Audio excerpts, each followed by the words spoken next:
Good morning, lady and gentlemen. My name is Gord Jenkins. Some of you know me well. Some of you I just met today. And I'm the DFROC president of, I'm still on the board of directors for NATO Vets. I ended up starting it along with another fellow. It's now doing well. And I was also the Ottawa chapter president, so I know this is an in-joke with Kerry and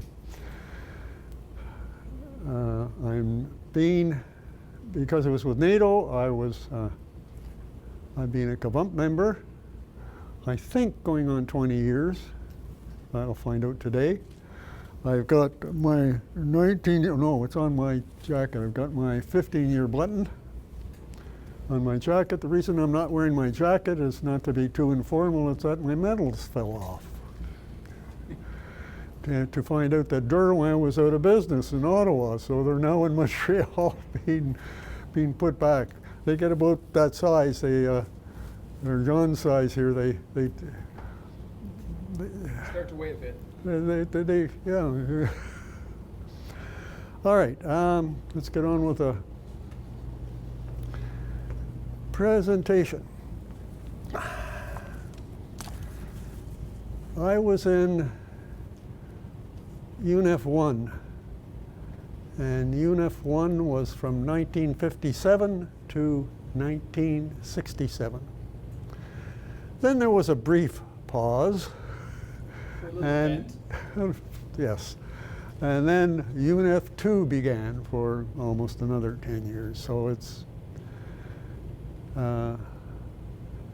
got quite a history. Matter of fact, it was the first multinational peacekeeping force that Canada had. We did have individuals, like we've all heard of General Burns and his, I don't know if you know, I'll tell you a little side, well maybe I better not, where I'm being taped here. No, there was General Burns and his friend came to, took over, and that was at Mr. Pearson's request. And they formed up in a place called Italy, Milan, Cappuccino. We called it Cappuccino in 1957. That's before they went across to Egypt. And why were they going to Egypt? Well, two things. One is the Israelis were rather tired of being barred by Egypt from the Tiran Strait, which is down at the bottom tip of Sharm el-Sheikh. So they invaded, and then Nasser at the time decided to take over the Suez Canal, which was privately owned by, of course, French and British interests. So he took over the Suez Canal. So the British and French sent paratroops in 57, and the Israelis did the same thing, and the Israelis came into the country, being Egypt, right up to the canal. They stopped at the canal, and the British and French took over the canal. So Mr. Pearson said, okay, what do we do? At the UN. And he said, we just can't declare and by the way, the British and French were under a lot of pressure from the US to stop. A lot of pressure. And believe it or not, Russia was quietly behind the scenes too, saying, stop. This was probably the last of Britain's imperialistic and France's imperialistic gestures. Movements. After that, Macmillan had to resign, and the British Empire, the pound went in the hole. So, where was I? We were forming up in, the Canadians formed up in we called it cappuccino. That's not the correct word, but it's a big U.S. naval base at the airport. Does that make sense? There's an airport with the U.S. Navy and a Navy base right at the Milan. Let's be simple. And 10 countries went there, all at the same time. Who went there first? From Canada. They asked the Canadians to make a contingent, and they made a bit of a boo-boo. We almost didn't go there because we chose the regiment called the Queen's Own Rifles to go. Well, when Nasser saw that, he had a fit, right? You know, in those days we had British-style uniforms. You'll see in some of the pictures that we continued with that. And when General Burns went there, he had a Canadian general's uniform, right? What was the difference between that and a British? Nothing. So the Egyptians didn't like it, but they compromised, and they ended up sending logistics troops and a recce, LDSH, from Edmonton. Well, that's created a problem too, because how do you get a regiment from Edmonton all the way to Milan, Italy? So that was a logistical nightmare for the RCAF, and that started 2 weeks in movement control of moving using our Hercules that we had then. We had a couple of 707s. Then we were then in Marville, moving to Lahr in the process. And make a long story short, we burned out 2 Hercules transporting. I don't know how many pilots we burned out, because this went on for 2 weeks, if you can imagine it. And anybody's got any questions during, please ask, okay? I like being interrupted, it gives me a pause. Roger, so far? Yes. Is that okay. So we're at Cappuccino, and unfortunately, all the troops that arrived, and there was a number of countries, not all of them arrived in Italy at the same time. Canadians did, the Indians came by boat, Yugoslavs came by plane and by boat. Brazil came all the way from Brazil, a lot of them, and continued a supply mission like Canada did. The first contingent came by air, then a boat came, ended up at Port Said. Colombia, kind of interesting. The Colombian came. They stayed for a while, and if anybody's knows Colombia, let's put it this way: they stayed briefly, and they were asked to leave. They were a bunch of gangsters, but maybe I can expunge that from the. And Indonesia is down as one of the people that was countries that was there. They were down on paper, but they never showed. Reason it's Denmark and Sweden are together, they combined. It was called the Daner Battalion. And Finland. Finland became the number 2 to General Burns, the general there. And they were the first there. And why were they the first there? Because behind the scenes was the United States Air Force. They went and got the Swedes, they got the Norwegians, they got the Danes, they got the Finns. They were whisked down to Milan. And then they found out that they all came in their national uniforms. They didn't have these things. They didn't have blue berets. We got a blue beret. It looked like a cow plop. It came down to here. We got rid of that. So the admiral, I think it was an admiral, at the Milan big U.S. base had a warehouse. He says, I get ships coming in all the time. You got to paint them. Somehow they get rusty. I get all sorts of paint. So, tell you what, you guys need to look like you're one. This is a helmet liner from a U.S. helmet. He says, I've got thousands of them. I don't know why QM sent me about 3. I got half a warehouse full of helmet liners. So he got them and he spray painted them light blue. And that is the truth. Stuck a decal on the side. And I'm presenting this to the Ottawa chapter.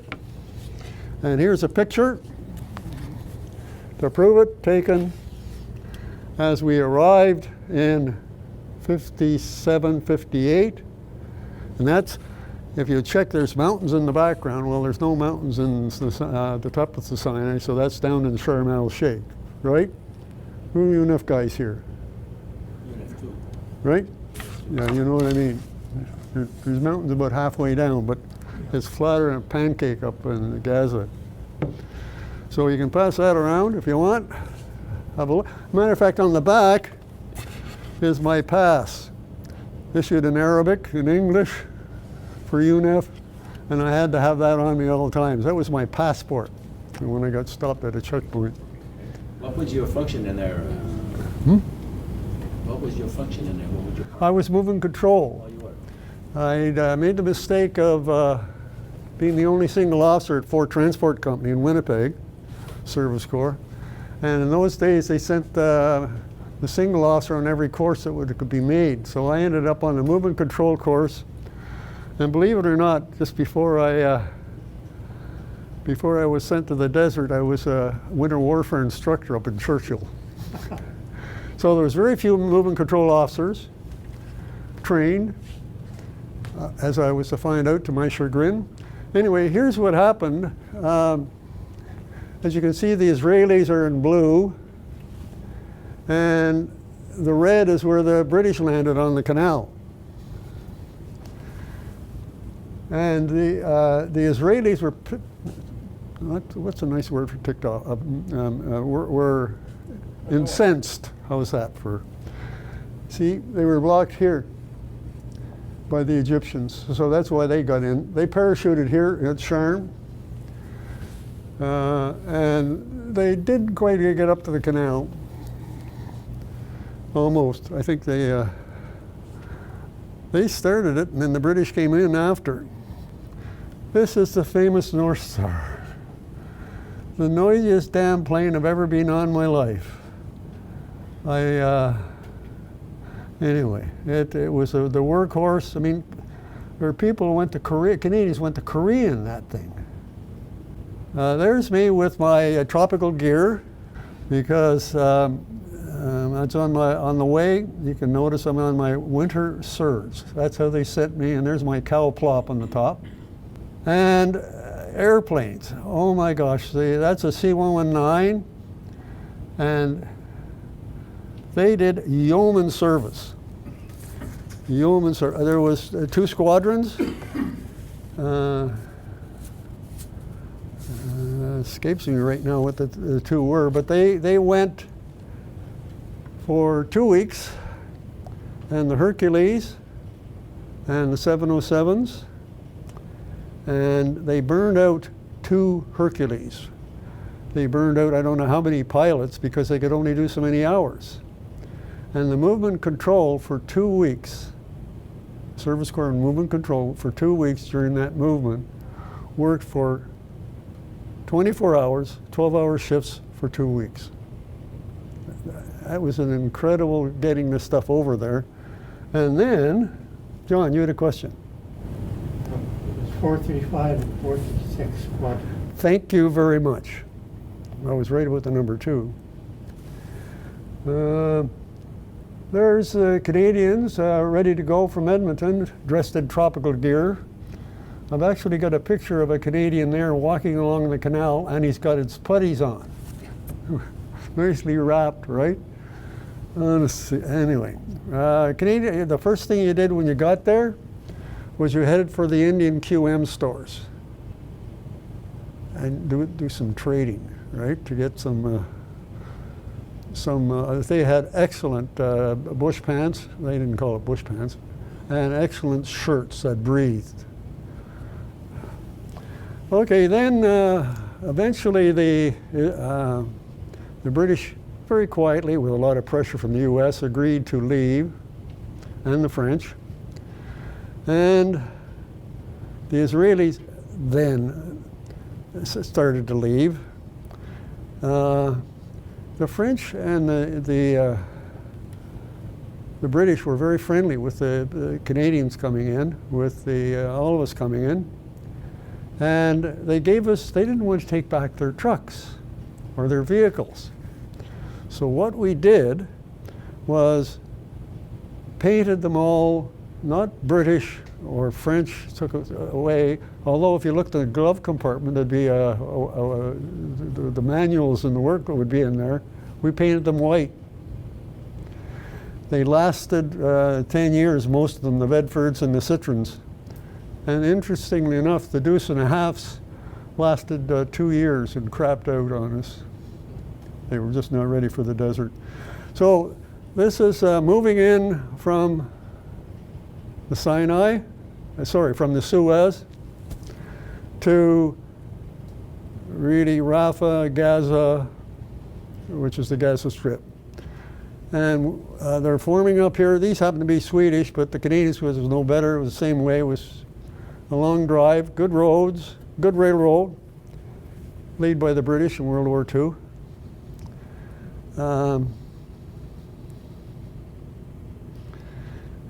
Supplies. That's American gave us 3 DC-3s. I know that because I was up as movement control up to 1 and the paint was coming loose. And on the DC-3 that General Burns had, there was a USAF number on the side showing through the serial number. So they were great helping. And there is one from, what is it, John? 3-3? 4-3. Yeah, one of the squadrons. 435, 436. Yep, and those guys, the old boxcar. And I was in air supply. I kicked stuff out of the back of the boxcar hoping the parachutes open. Sometimes they did. It was the dependable workhorse, more so than the Hercules, which surprisingly enough, the engines went on us. But that's a long trip. You figure, they had to go to Edmonton, then to Trenton, then to Prestwick, then to either Marville, then to Pisa, then to, sometimes they stopped in Athens and then El Arish, which was in Egypt. Now why in Egypt, not in the Gaza Strip? There weren't any airports in Egypt, so the Air Force detachment ended up in El Arish. That's where I ended up for a while. And then the Canadians decided to send over supplies because the planes were all in the hangar getting refurbed. And they sent over trucks. There's a Deuce being lowered down. And they sent over a couple of Otters. And guess what the last planes to take off the Magnificent was? 2 Otters. And this is actually in Port Said. And the Otters flew to, a matter of fact, the captain was ticked off because one of the Otters happened to scrape when he was taking off the, knocked a couple of things that weren't supposed to be there. Anyway, so that's how we got our supplies, a lot of them. And then, this is where I ended up as the only brown job at a blue unit at 115 ATU. And what's a ATU? Auxiliary Training Unit. It's a transport unit. It's half a squadron. They didn't have a full squadron in UNEF-1. They had half a squadron. Half a squadron would be 3 at that time. We started, would you believe, doing patrols with the American painted white DC-3s, then the Caribous came, then the Otters came. No, the Otters came, then the Caribous came. Here's General Burns. I'm sorry I couldn't get a bigger picture. Now, kind of interesting there, what happened was he had a Canadian complete uniform, including the hat with the, you know, the gold braid on the front and brown, and the forage hat that we all are familiar with. So what he did was, they said, oh, geez, you know, we didn't want a British general. So he sent emergency to London for an RAF hat, blue, and put a great big UN on it. So that's him with a Canadian uniform, but with a blue hat with the emblem on it. And then they got him a uniform, a special uniform. He wore it once. He looked like somebody from the Pirates of Penzance, you know. So he said, I'm not wearing that no more. And so he went back to his regular uniform. So that's him addressing the newly arrived in battle dress Canadian troops. There's, that's probably the one that came off the Otter. I'll tell you why. It's got red painting on it. And we ended up with blue on all of them. Very few have got the red on it. I don't know, it sort of stands out more. And here is Ellerich Airport. I've got a number of them, but I won't bore you with all of them. But that shows you, I think that's the Colombian plane in the background. See that white ball there? That's a wrecking ball. Because when the Israelis left, they destroyed everything or took everything. They even took the pylons, took the welding torch, took them back from the electricity. There was a hangar there, and they, we painted the white wrecking ball that they left with an 8 on it, and called it the 8 ball, right? And it was a conversation piece. There was 2 of them, matter of fact. And they demolished the hangar, so the first thing we had to do was put up a hangar. This gentleman you might know, the tall guy, that's Paul Hellyer. He came and visited when I was there, and he'd been over to Cyprus. This was integration time. And he asked the guys in Cyprus how they liked it. They said, well, yeah, it's not bad, but it's a whole whole year. Grumble, grumble. So when he hit the Sinai, the Canadians, of course, said, you know, a year is really long. You know, it's not wartime. We're even single, or if we're married, we're away from the kid. Da, da, da. So he turned to, he had an aide that's on the plane named Smith, said, change that to 6 months. Like that. So the 1 year posting where I was posted to in March of 1965 was for a year. I was married on the 12th of December 1964. Said goodbye to the wife, thank you for your service, a year. But it didn't turn out that way. My wife is English, grew up in Ghana, and then Nkrumah booted them out. She came to Canada, I married her. And who had she grown up with? Lebanese. She spoke some Lebanese. She had a very good friend, Lebanese. Her godfather was Lebanese. So I ended up at 6 months at Ellerich, and the rest of my time in Beirut, Lebanon, at the airport there. I was met by my Lebanese friends, taken to the Lebanese Christian quarter, which was quiet, called Ashrafia in Beirut. And I ended up staying there because, well, I'll tell a quick funny story. When I was moved after 5 months in Ellerich, how long? Okay. I said I was posted to Beirut. Actually, I won it in a poker game, but we won't get into that. And a friend who spoke Arabic said, Gord, when you get there, say, greeting, Sabah Nus. So I went to the airport, and I'm almost dressed like this, very proper with the Lebanese immigration and customs. And I said, Sabah Nus, Sabah Nus, Sabah Nus, Sabah Nus. That's how I broke the ice. I found out the person that told me 7:30. So I was saying, hi, 7:30. Glad to meet you, 7:30. Well, that cracked the ice with him. I became known as Mr. Sabah Nus at the airport, and I never had any problems for about a year I was at the airport with them.